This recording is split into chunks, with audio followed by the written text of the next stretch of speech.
Assalamualaikum warahmatullahi wabarakatuh. Perkenalkan, nama saya Vira Pratama Mayulandari.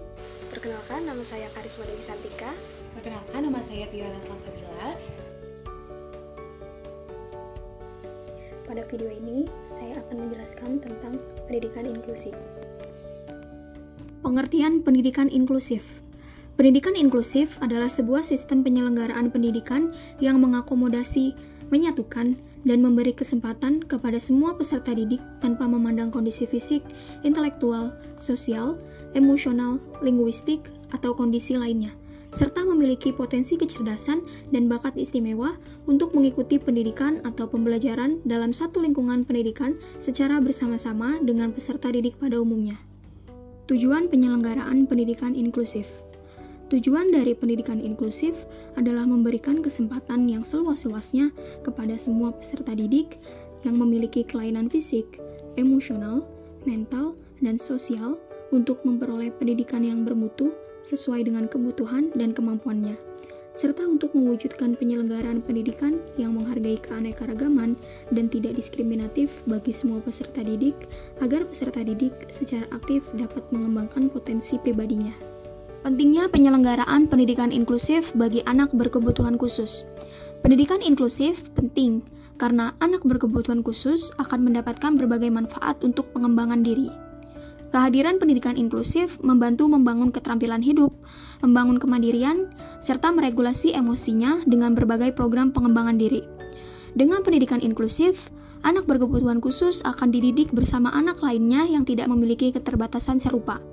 Di kelas tersebut, para siswa normal bisa terlatih dan terdidik untuk dapat menghargai, menghormati, dan menerima satu sama lain dengan penuh empati. Setiap anak berhak memperoleh pendidikan tanpa perbedaan, termasuk anak dengan disabilitas. Di sekolah inklusif, kami para guru paham bahwa anak-anak berkebutuhan khusus mempunyai potensi untuk dikembangkan. Hanya saja cara belajar mereka yang berbeda. Selanjutnya, saya akan membahas terkait apa itu anak berkebutuhan khusus. Menurut Kementerian Pemberdayaan Perempuan dan Perlindungan Anak Republik Indonesia tahun 2013, anak berkebutuhan khusus adalah anak yang mengalami keterbatasan atau keluarbiasaan baik secara fisik, mental intelektual, sosial, maupun emosional yang berpengaruh secara signifikan dalam proses pertumbuhan dan perkembangan mereka dibandingkan dengan anak-anak lain yang seusia dengannya. Secara umum, tidak seluruh anak berkebutuhan khusus memunculkan hambatan yang mereka miliki, atau dengan kata lain, anak yang terlihat normal secara fisik sekalipun ternyata memiliki kebutuhan khusus dalam dirinya.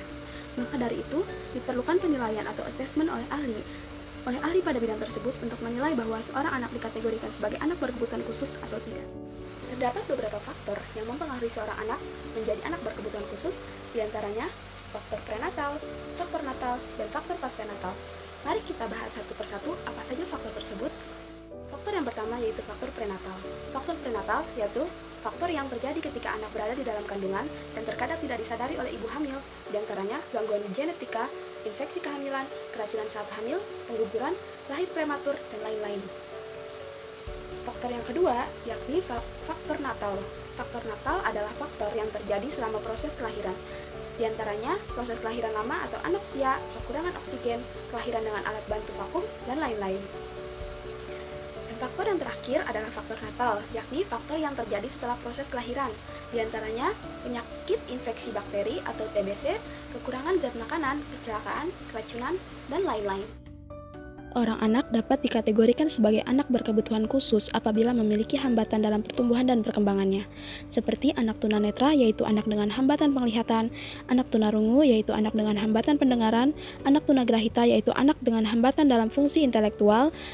Lalu ada anak tunadaksa yaitu anak dengan hambatan dalam gangguan gerak, anak tunalaras yaitu anak dengan hambatan dalam mengendalikan emosi dan kontrol sosial, lalu ada anak ADHD yaitu anak dengan gangguan pemusatan perhatian dan hiperaktif, lalu ada anak autisme, anak dengan tunaganda, anak lamban belajar atau slow learner, dan ada gifted yaitu anak berbakat. Karena hambatan-hambatan tersebut, anak berkebutuhan khusus memerlukan bentuk pelayanan pendidikan yang khusus disesuaikan dengan kemampuan, potensi, serta hambatan yang mereka miliki. Selain itu, pemberian fasilitas dan pelayanan publik juga perlu diperhatikan bagi anak berkebutuhan khusus dan orang-orang berkebutuhan khusus di luar sana. Selanjutnya yaitu macam-macam layanan pendidikan. Yang pertama yaitu adalah bentuk layanan pendidikan segregasi. Bentuk layanan ini adalah bentuk layanan bagi ABK yang mengacu pada penyelenggaraan pendidikan yang dilaksanakan secara khusus dan terpisah dari penyelenggaraan pendidikan umum seperti SLB atau sekolah luar biasa. Macam-macamnya yaitu yang pertama sekolah khusus. Sekolah ini adalah sekolah yang diselenggarakan untuk ABK yang memiliki satu kelainan saja. SLB dikenal dengan SLB untuk tunanetra seperti SLBA dan lainnya. Yang kedua yaitu sekolah luar biasa berasrama. Sekolah ini adalah bentuk sekolah luar biasa yang terdapat kesinambungan program pembelajaran yang ada di sekolah dengan di asrama, sehingga asrama adalah tempat pembinaan setelah anak di sekolah. Yang ketiga yaitu sekolah luar biasa dengan kelas jauh. Sekolah ini merupakan lembaga yang disediakan untuk memberikan layanan pendidikan bagi ABK yang tinggal jauh dari SLB atau SDLB. Penyelenggaraan kelas jauh adalah kebijaksanaan pemerintah dalam rangka menuntaskan wajib belajar. Yang keempat yaitu sekolah luar biasa dengan guru kunjung. Kelas ini adalah layanan pendidikan yang bagi ABK yang tidak siap dalam mengikuti proses pembelajaran di SLB terdekat. Selanjutnya itu bentuk layanan integrasi atau terpadu. Bentuk layanan ini merupakan integrasi sosial dan temporal bagi anak berkebutuhan khusus dengan anak-anak normal lainnya. Bentuk layanan integrasi atau terpadu terbagi menjadi beberapa bentuk. Di antaranya kelas biasa, anak berkebutuhan khusus, dan siswa terlibat dalam proses pembelajaran dengan kurikulum sesuai yang diselenggarakan oleh sekolah.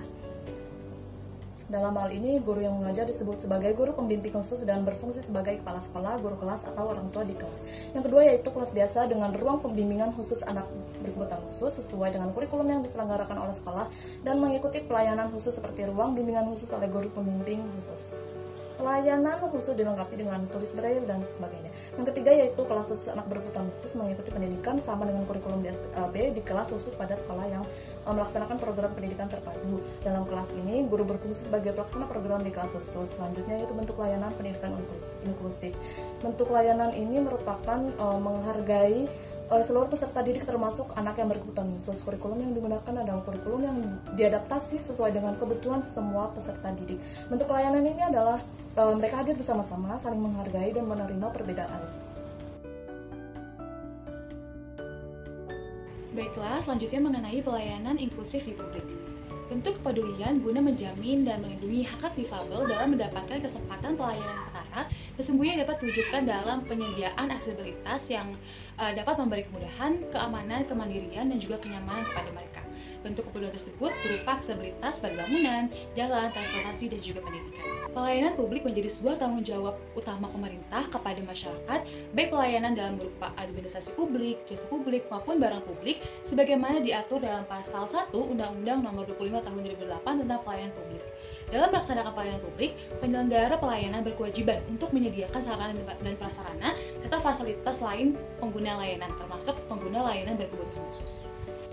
Berikut contoh layanan publik yang sudah menerapkan layanan inklusif. Di antaranya yang pertama, Ditlantas Polda Jatim telah menyediakan tempat duduk khusus, toilet khusus, dan juga petugas Ditlantas Polda Jatim siap mendampingi para pengunjung berkebutuhan khusus dari proses awal hingga proses akhir.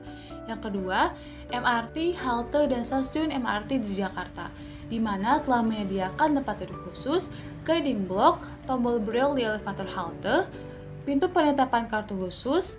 Di bagian peron terdapat lampu pintu dan papan digital informasi untuk penumpang dengan hambatan pendengaran, papan lipat untuk memudahkan pengguna kursi roda melewati jarak antara peron dan kereta. Di dalam kereta terdapat gerbang khusus untuk pengguna kursi roda dan juga toilet khusus dalam stasiun.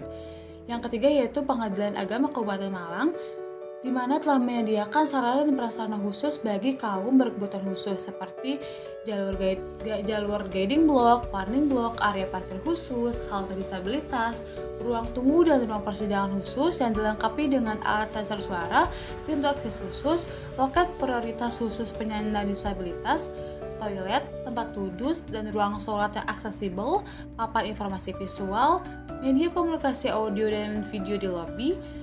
Dan guna meningkatkan sarana dan prasarana disabilitas dan sumber daya manusia, Pengadilan Agama Kabupaten Malang telah melakukan kerjasama dengan pihak yang berkompeten di bidang disabilitas, yaitu Pusat Studi dan Layanan Disabilitas atau PSLD Universitas Brawijaya. Baik, itu adalah beberapa contoh layanan publik yang sudah menerapkan layanan inklusif.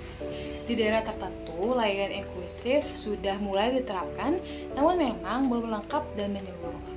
Maka dari itu, kami berharap layanan inklusif di publik bisa segera terpenuhi di semua layanan masyarakat di seluruh Indonesia. agar pengguna layanan berkebutuhan khusus bisa merasa aman, nyaman, dan terpenuhi haknya.